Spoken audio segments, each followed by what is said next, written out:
নামে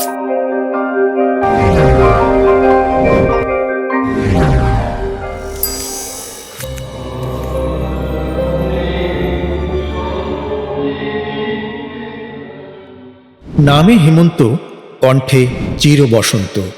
ফুলে ফুলে রঙিন সেই কণ্ঠ কালের যাত্রার সঙ্গে আরও পুষ্পিত, আরও সুরভিত, মন্তব্য করেছিলেন প্রখ্যাত সাংবাদিক অমিতাভ চৌধুরী।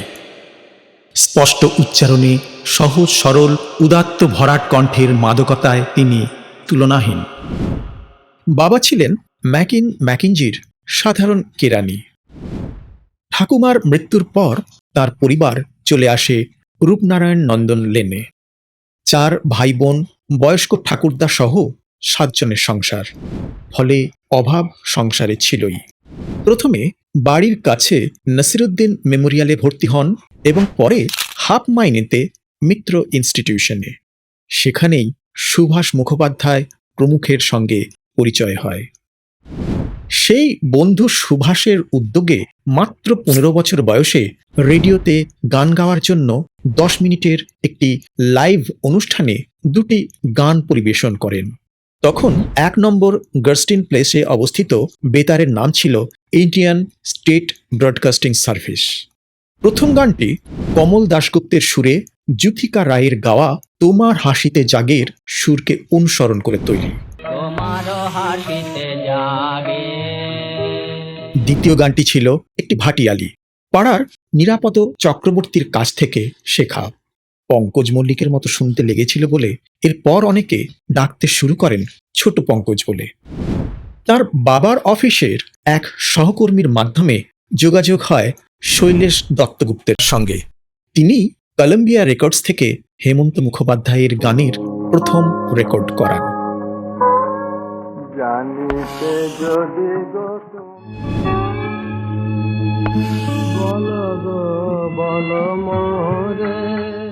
সেই শুরু।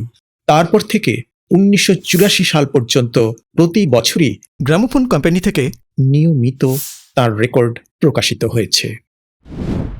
বন্ধু বান্ধবের সঙ্গে সাহিত্য চর্চাও শুরু হয়। নিমাই সন্ন্যাস ছবিতে নাম ভূমিকায় ছিলেন ছবি বিশ্বাস। তার কণ্ঠের গানগুলি করার সুযোগ পান।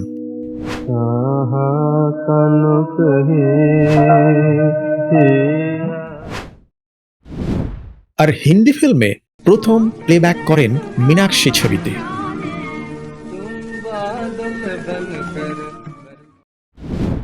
সিনেমার বাইরে হিন্দিতে প্রথম গান রেকর্ড করার সুযোগও ঘটে গেল।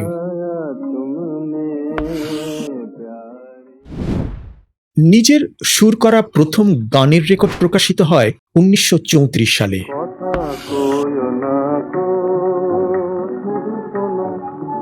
কথা কইও না গো, শুধু শোনো। তার প্রথম রেকর্ড করা রবীন্দ্রসঙ্গীত ছিল ফিল্মের প্রিয় বান্ধবী ছবিতে।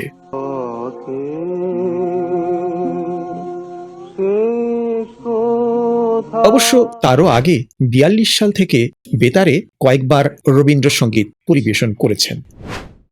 আর এটি ছিল তার সিনেমার বাইরে গাওয়া, বাজারে প্রকাশিত প্রথম রবীন্দ্রসঙ্গীতের ডিস্ক। কেন পান্থয়ে চঞ্চলতা আমার আর হবে না দেরি, বলে কেন সারি বাপের বাড়ি গান, সারি বলে তোর জ্বালা কি। সিনেমায় প্রথম সঙ্গীত পরিচালনার সুযোগ জোটে 47 সালে 2টি বাংলা ছবিতে। এর মধ্যে অভিযাত্রীর সবকটা গানই ছিল রবীন্দ্রসঙ্গীত। আর পূর্বরাগ ছবির এই গানটি লিখে গীতিকার গৌরীপ্রসন্ন মজুমদারের আত্মপ্রকাশ ঘটে। সলিল চৌধুরীর কথায় ও সুরে গাঁয়ের বধূ ছিল বাংলা গানের প্রচলিত কাঠামো ও রোমান্টিকতা ভাঙা এক নতুন আঙ্গিকের গান। প্রায় মিনিট 6 গানটি 78 RPM এর 2 পিঠে প্রকাশিত হয়েছিল। হেমন্ত সলিল স্বর্ণালী যুগলবন্দির সেই হলো শুরু। কোনো এক গায়ের বধুর কথা তোমায় এরপর বম্বেতে হিন্দি সিনেমার সঙ্গীত পরিচালকের দায়িত্ব পেলেন। পরিচিত হলেন হেমন্ত কুমার নামে।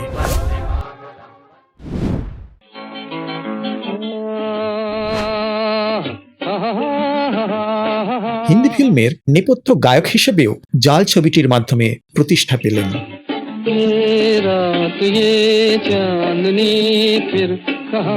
দেব আনন্দের লিপে তার নেপথ্য গায়নের একটি যুগের সূচনা হয়েছিল। লতা মঙ্গেশকরকে দিয়ে প্রথম রবীন্দ্রসঙ্গীত গাওয়ালেন, দ্বৈত কণ্ঠে রেকর্ড করেন।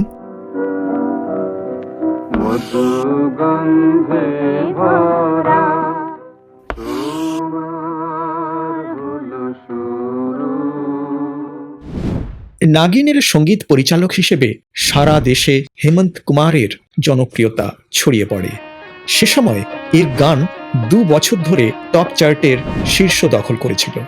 পেয়েছিলেন ফিল্মফেয়ার বেস্ট মিউজিক ডিরেক্টর পুরস্কার। বীণের মতো সুর সৃষ্টি করতে বিশেষ ভূমিকা পালন করেছিলেন রবিশঙ্কর শর্মা এবং কল্যাণজি। হারমোনিয়াম ও ক্ল্যাভেলয়েন বাদ্যযন্ত্রের সমন্বয়ে এক স্থানে এই মহিলা যন্ত্রীর নামও পেলাম, লুসিলা পেজেকো। এই সাবমোচন ছবিতে উত্তম কুমারের কণ্ঠে নেপথ্য গায়ক ছিলেন হেমন্ত মুখোপাধ্যায়।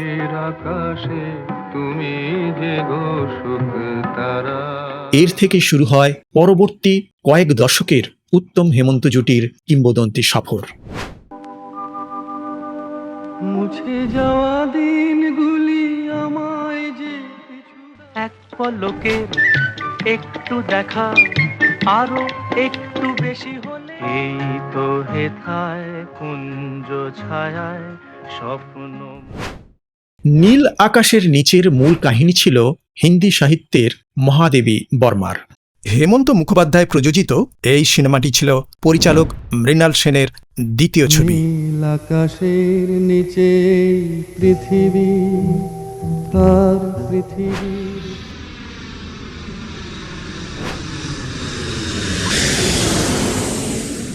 এই ছবিটির মাধ্যমে অভিনেতা বিশ্বজিৎ এবং পরিচালক বীরেন নাগের হিন্দি ফিল্মে আবির্ভাব ঘটে। বেকরার করকে হামে ইউ না যাইয়ে। তরুণ মজুমদারের পলাতক ছবিতে সঙ্গীত পরিচালকের প্রথম দায়িত্ব পালন করেন। জীবনপুরের পথিকে রে ভাই। তারপর থেকে আমৃত্যু সেই সম্পর্ক অবিচ্ছিন্ন ছিল।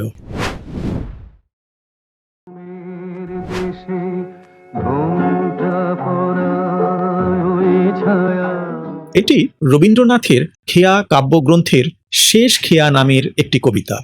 1938 সালে প্রমথেশ বড়ুয়ার মুক্তি ছবিতে পঙ্কজ কুমার মল্লিক সুর সংযোজন করে ব্যবহার করেছিলেন, আর অনিন্দিতা ছবিতে সেই গানটি ব্যবহারের অনুমতি পান পঙ্কজ কুমারের কাছ থেকেই। ও নদীরে। প্রথমে ও নদীরে এবং 2টো ইংরেজি গান ছিল, পরে ইংরেজি গান বাদ দিয়ে যোগ করা হয় পথের ক্লান্তি ভুলে।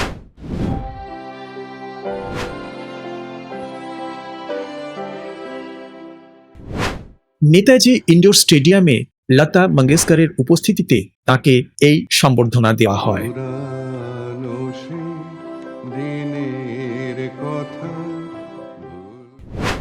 1889 সালের 26শে সেপ্টেম্বর তিনি আমাদের ছেড়ে চলে গেলেন, রেখে গেলেন তার অমর সব সৃষ্টি আমাদেরই জন্যে।